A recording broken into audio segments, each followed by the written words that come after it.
What's up, guys? This is Maverick here. Today is Monday, and so that means it's another episode of Monogatari Mondays. In this one, we are looking at episode 2 of the second season. And so last episode, Hanekawa's house burned down. I still think she's the one responsible for it. And she is now staying with Senjougahara, and it is indeed a pleasure to see these two interacting with each other. We've only had hints and bits and pieces of them and their interactions, but now we actually get to see them, basically interact as much as they want, since Araragi is apparently gone here. And now I'm not sure if he's going to be gone for the entirety of, what's this one? Nekomonogatari. What is it right now? Shiro? I think it's Shiro, right? The Nekomonogatari Shiro arc. But it's quite fun because sometimes when he's not around, you get interesting stuff such as this. I do expect we are going to delve more into Hanekawa's past. You know, why is she exactly like this? It's definitely very offsetting, let's just say, her character at the end of Kuro. So maybe we will, turn around impressions of her once again. Alright, let's begin in 3, 2, 1, play.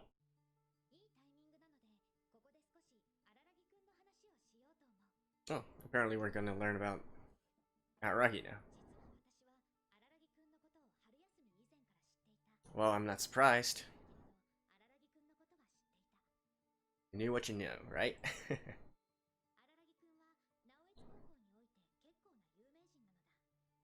Great.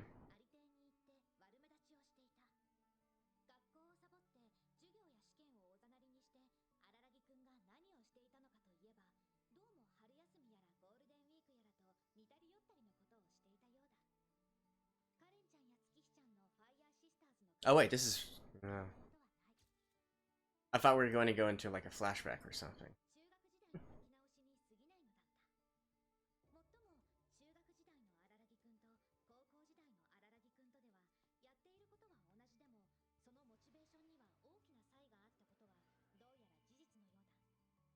Okay.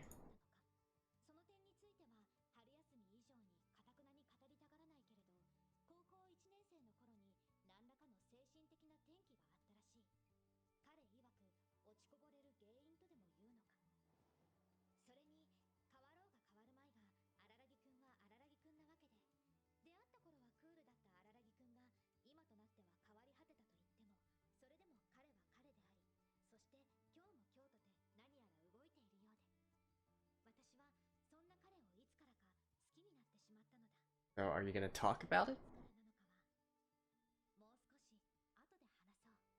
I'm expecting it. You better not bamboozle me, Hanekawa.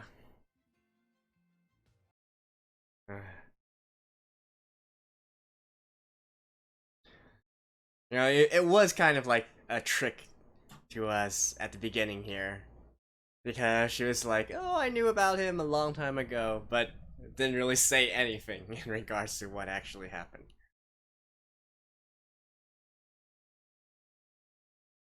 Though kind of interesting, she did mention that he's doing things similar to Karen and Tsukihi. So was he also an ally of justice in his junior high days?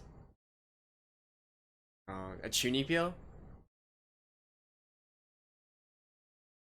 Araragi does strike me as someone who would be a Chuni.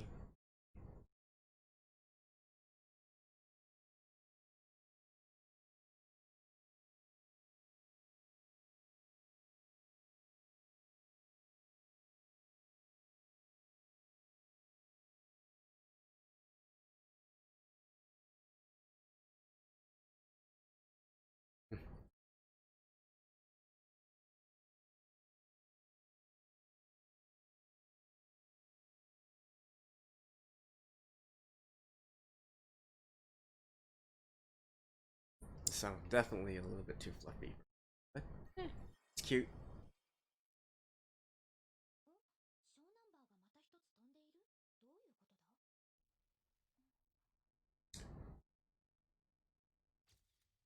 Wait, don't tell me we actually skipped over the entire explanation of her in regards to Araragi.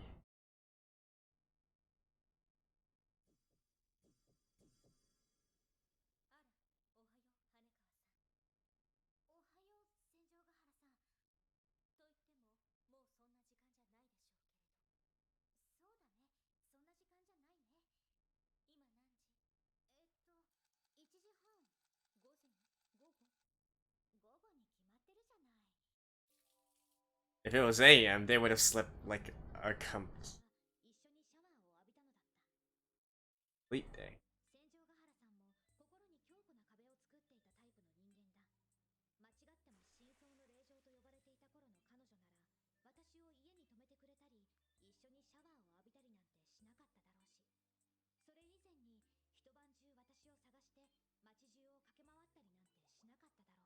Hmm.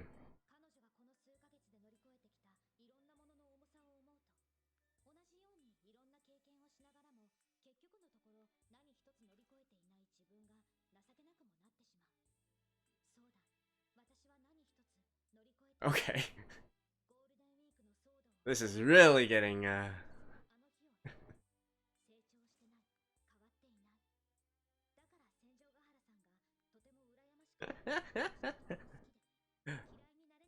like help.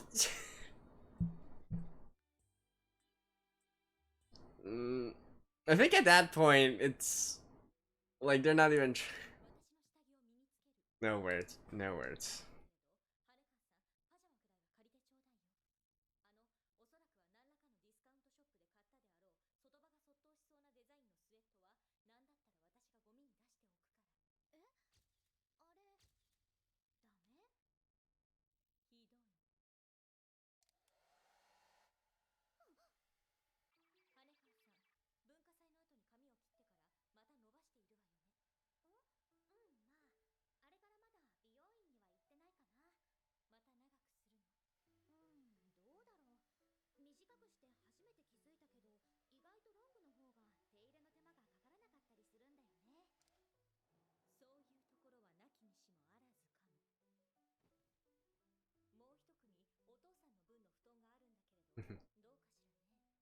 I love how, you know, this series is just an excuse to watch scantily dressed babes talk about seemingly innocuous things. And yet it still has, like, a serious backstory behind it. You guys know what I mean?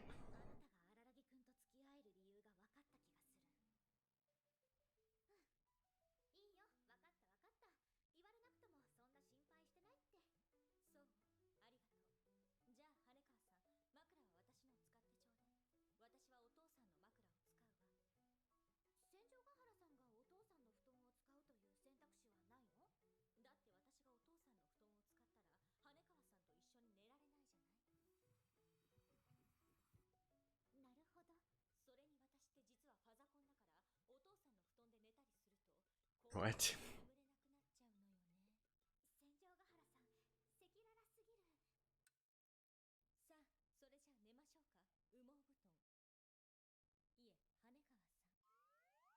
Oh.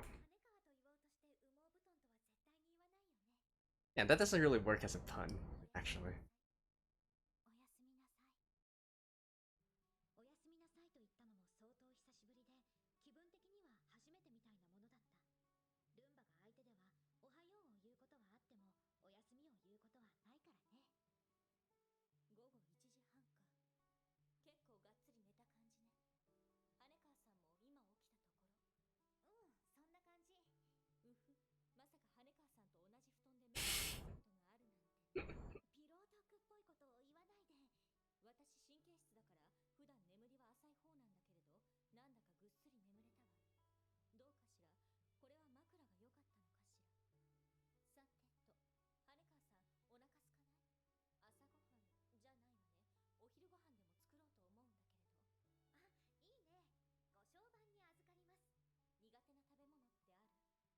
You know, it's one thing to see Senjougahara interacting with Araragi, you know, where both of them are kind of weird in a way.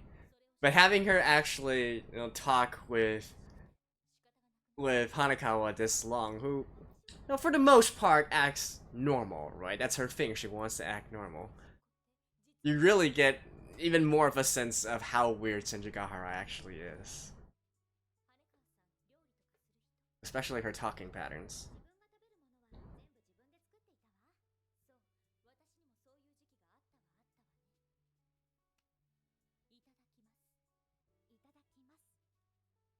Oh, doesn't look too bad.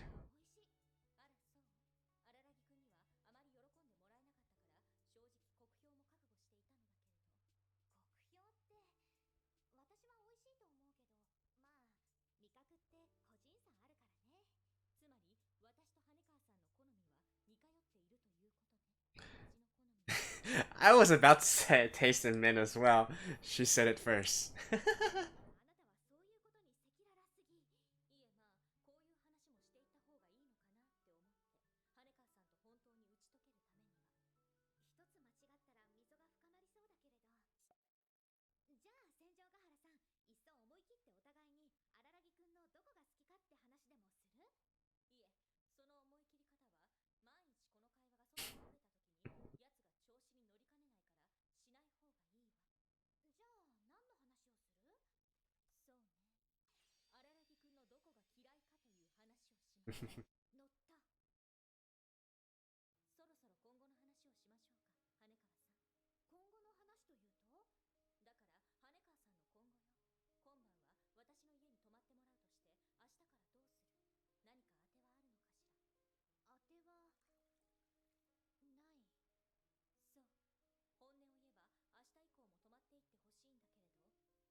Oh, it's literally one room. Okay.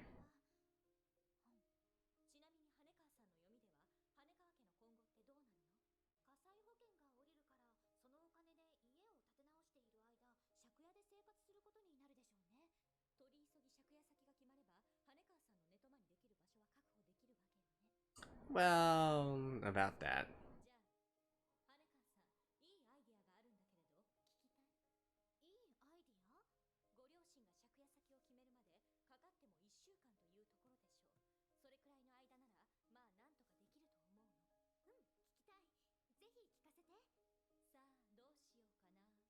Don't tell me she's gonna suggest her staying at Araragi's. Even she wouldn't be so crazy, would she?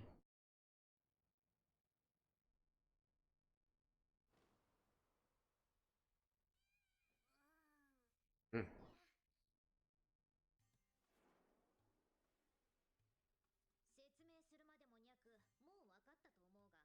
Probably. Oh, is that what happens? Yeah. I never realized that at all.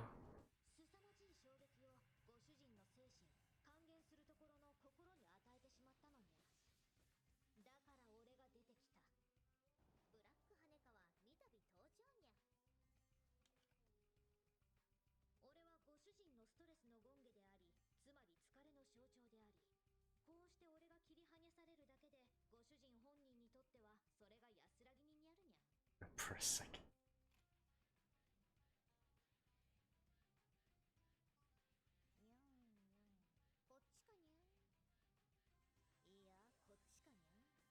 What do you want to do?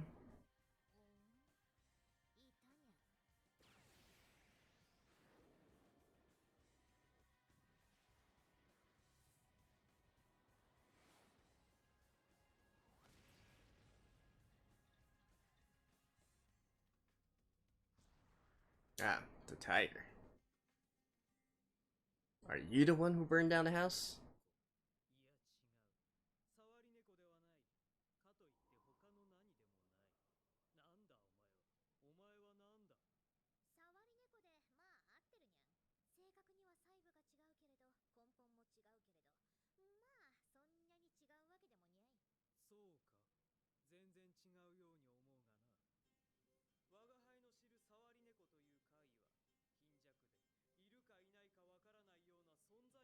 She's the new and improved Metal Cat.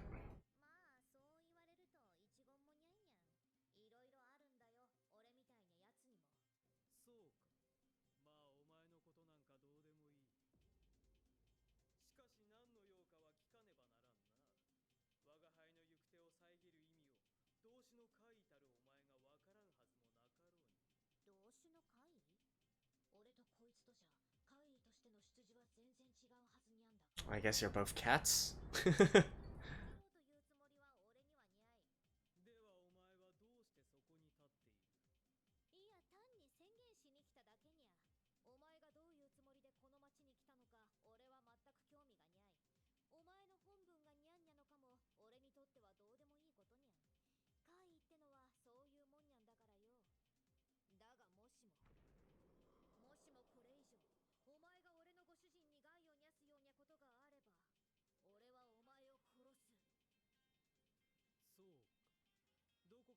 Okay, so he was. This tiger was the one who burned down Hanekawa's house.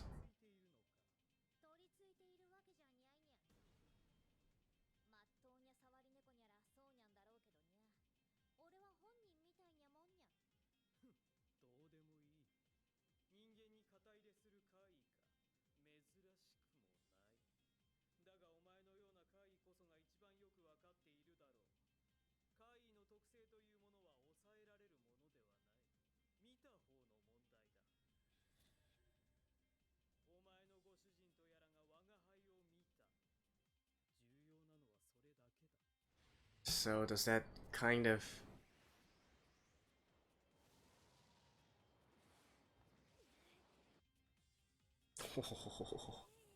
what kind of apparition is this? This is ridiculous.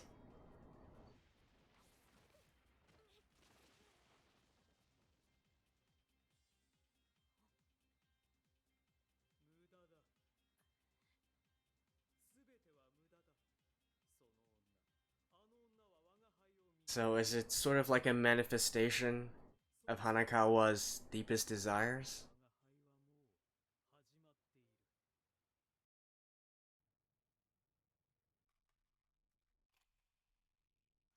Senjougahara probably knows, right?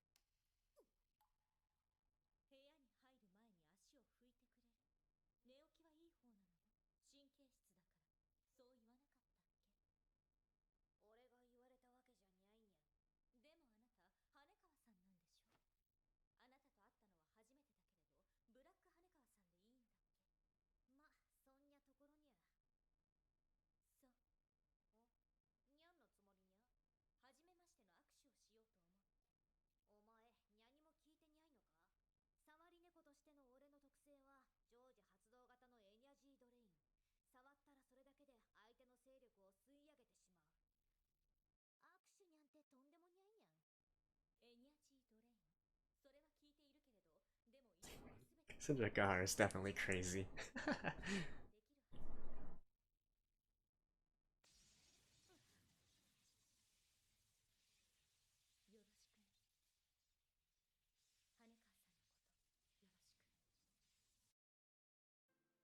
Since since when were you so close to Hanekawa? I still.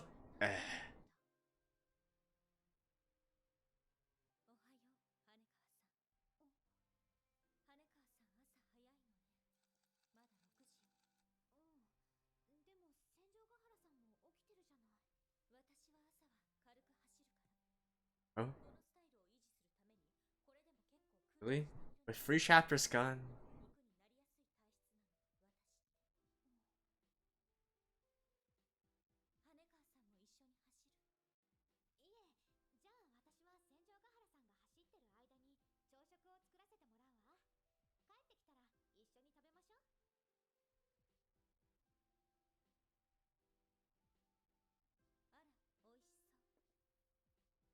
Western style versus Eastern style.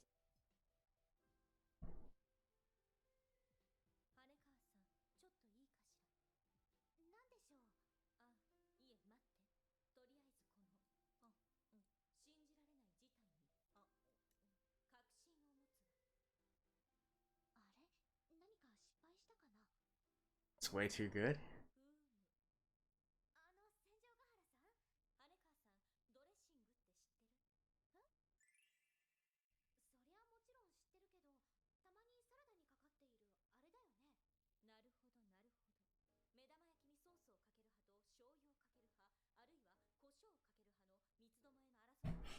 What the hell?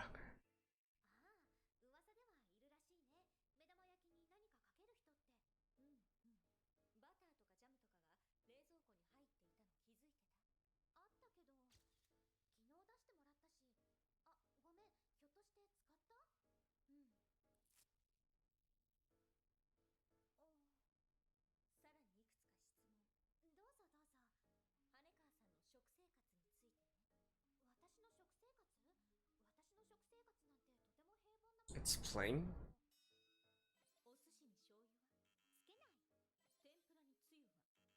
Oh, completely plain.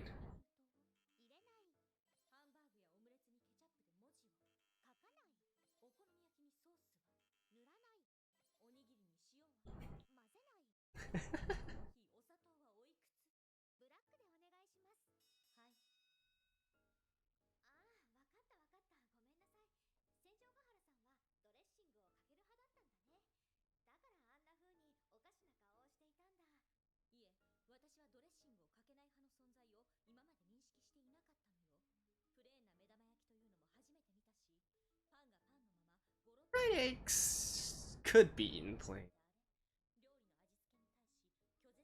Although with some soy sauce, it's much better.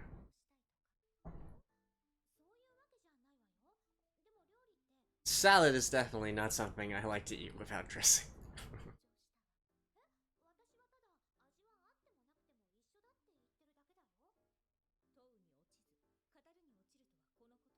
Oh, is she onto something?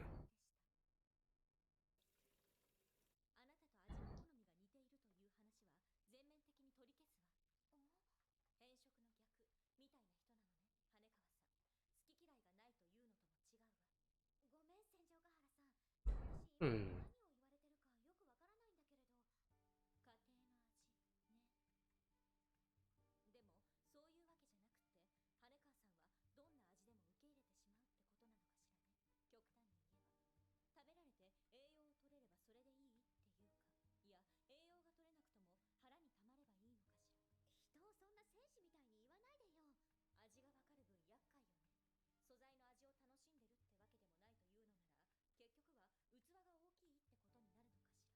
What?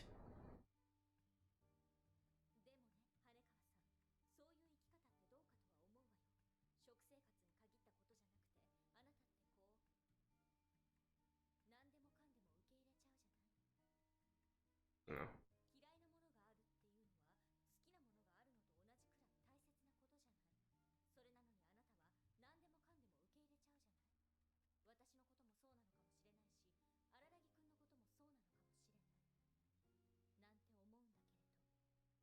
Surprisingly perspective.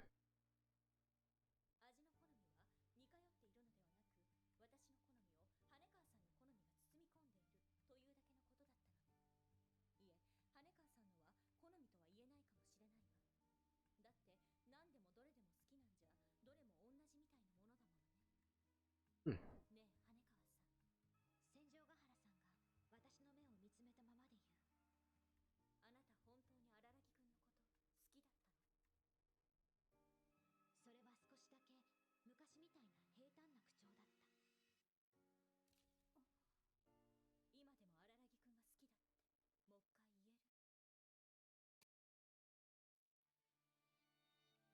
Like I said, especially for this, it's like a sort of sort of an excuse to watch scantily dressed babes talk about something that may or may not be philosophical. But anyways, see you guys after this. Alrighty, episode 2, we got a lot of dialogue, right? And more holes in the middle, more questions, and I guess more answers, maybe? Maybe? Especially at the very end there with Senjougahara basically doing an interrogation on Hanekawa here. I mean, I think it's easy to see what she was trying to get at. You know, you don't have any specific preference, you like everything, and so by that extension of logic, your feelings for Araragi is nothing special as well. It could be anyone, right? I think that is basically what Senjougahara is trying to ask Hanekawa here. Now, obviously, she's going to deny this. She's going to really think about it. Perhaps this would turn into a good segue into introducing how she actually knew of Araragi in the first place. Right? Like I said, you know, it's pretty obvious that she already knew of Araragi even before the events of Kizu. But and she even loved him before the events of Kizu, right? So hopefully we'll get to that part soon. With that being said, though, even though I can kind of get like what Senjougahara is trying to say at the very end there, I feel like the logic itself, I don't quite buy it. Like saying that you, because you don't have any, you don't put any dressing or you don't put any flavoring on your food, that means you don't have any particular taste and whatnot. That logic is actually flawed. If it really was a case where anything would go, then you wouldn't even have variety in your food in the first place, right? You could literally just be eating rice, and for a salad you don't even need to have so many colors and even arrange it into such a well-looking kind of thing, right? Because if it was true and you don't have any dislikes, and you don't have any particular likes as well, then you would basically turn into an apathetic person, right? Which is basically what Senjougahara was sort of hinting there as well, so saying it's important to have dislikes and likes. But obviously that's not the case. Otherwise, we would see a much different Hanekawa here. Definitely not one which still tries to do the right thing, or I mean, sorry, I shouldn't say do the right thing, right? She should be looking. Her actions would be completely different from what we know right now if she was truly apathetic, because then nothing would really matter, right? So it doesn't really matter what she does, and so on and so forth. And then you could, of course, argue that maybe it's just because she's trying to act normal, right? But if that was the case, then why wouldn't acting normal also entail actually adding seasoning and dressings on your food like any other normal person would, right? So I'm not quite sure I buy into that entire logic. Then again, I think we do know that Hanekawa actually does have dislikes, and it's precisely because she has these dislikes that stress is building up, right? That's why we had this Sawari Neko in the first place, and most probably the consequences of her meeting the tiger oddity or something. So again, I do feel like Hanekawa is at the root cause of her house catching on fire, probably via the medium of this tiger oddity in some way, right? Like maybe it's sort of in the exact same manner as the Sawari Neko, basically just relieving Hanekawa's stress in some sort of way, right? Like destroying the or removing the source of the stress here. And I think that's probably also why the tiger said that we are the same to the Sawari Neko. Now, obviously, they are both cats in a way. I actually went back and checked, and apparently the anime also said something as such as well in one of those quick flashing texts. But I think that the deeper reason is probably that they are dealing with the same sort of problem, and that is for the one that they are attached to, possessing, whatever you want to call it, they work in ways where they remove the stress of the person in question, right? So I think the similarity is there. But anyways, this whole segment is just basically me saying, no, I don't think what Senjougahara is saying is true. Obviously, Hanekawa has likes and dislikes. It's just that she's choosing to hide her dislikes very, very well, right? Okay, so that was that part. As for the rest, I'm really curious as to what actually is happening when the Sawari Neko is out. I think perhaps we are going to get later on a sort of a sort of collection of what the Sawari Neko was actually doing for all of these blank chapters and whatnot. I'm not quite sure if it's going to be directly within this arc, or maybe it's going to be something later on down the road. I do kind of know that there are other side stories of the Monogatari main series which deal with the various monsters and oddities, right? So perhaps it's one of those, or we might be able to see it here as well.